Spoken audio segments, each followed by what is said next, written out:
Hello everybody, thank you for coming back to my channel for the review of the Bachmann F7A.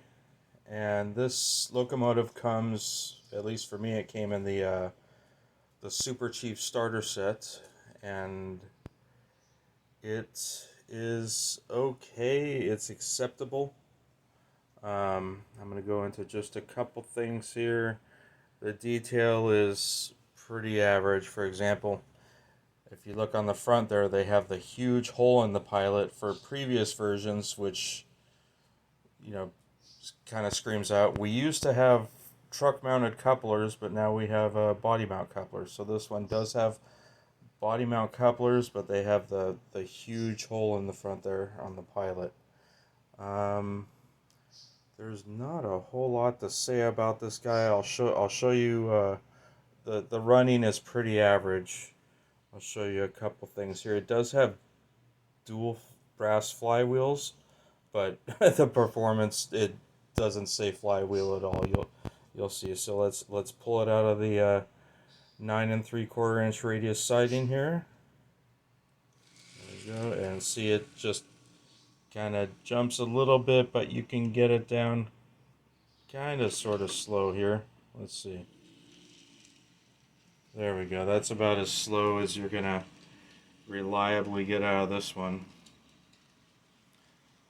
So let's come around the front here. Let's get out of the siding, come through the tunnel.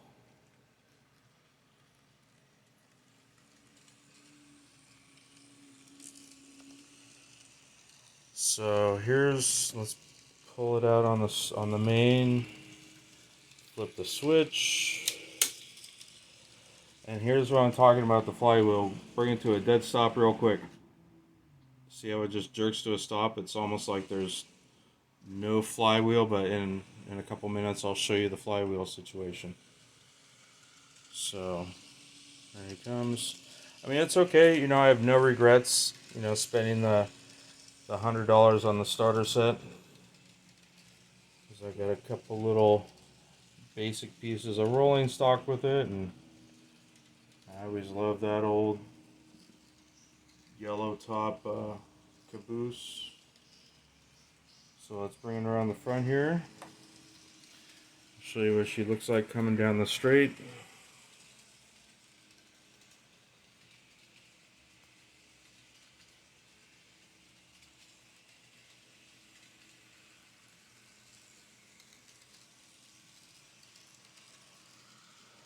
It's pretty smooth, not too loud running, but boom, bring it to a stop. I'm not detecting any flywheel effectivity here at all. So let's go in reverse.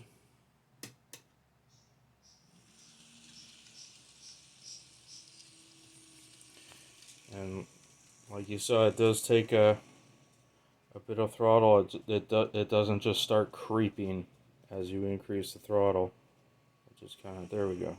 It's not too bad, but it could be better.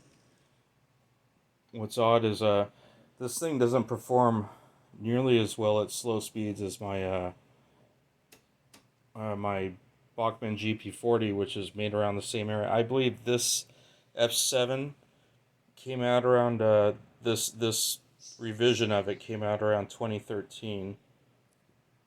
Let's give it a little throttle, get going. See, it's not a smooth start. So let's show you some top speed here.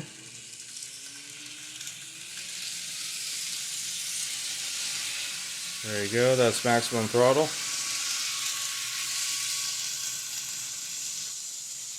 Pretty reasonable, not too ballistic.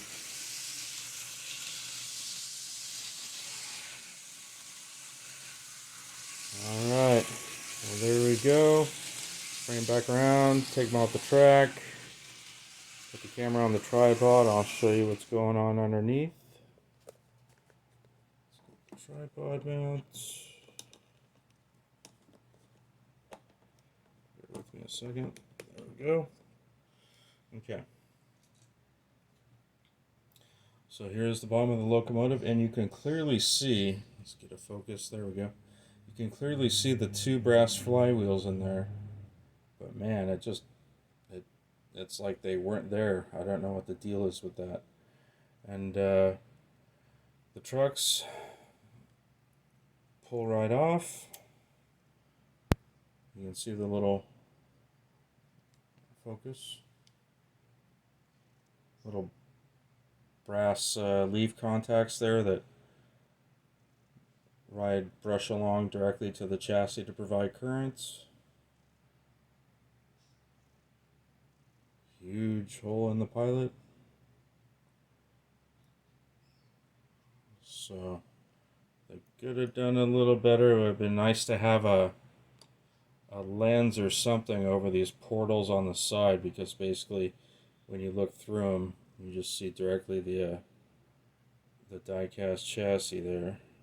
It's a split frame, has a little PCB on the top that goes from about there to there.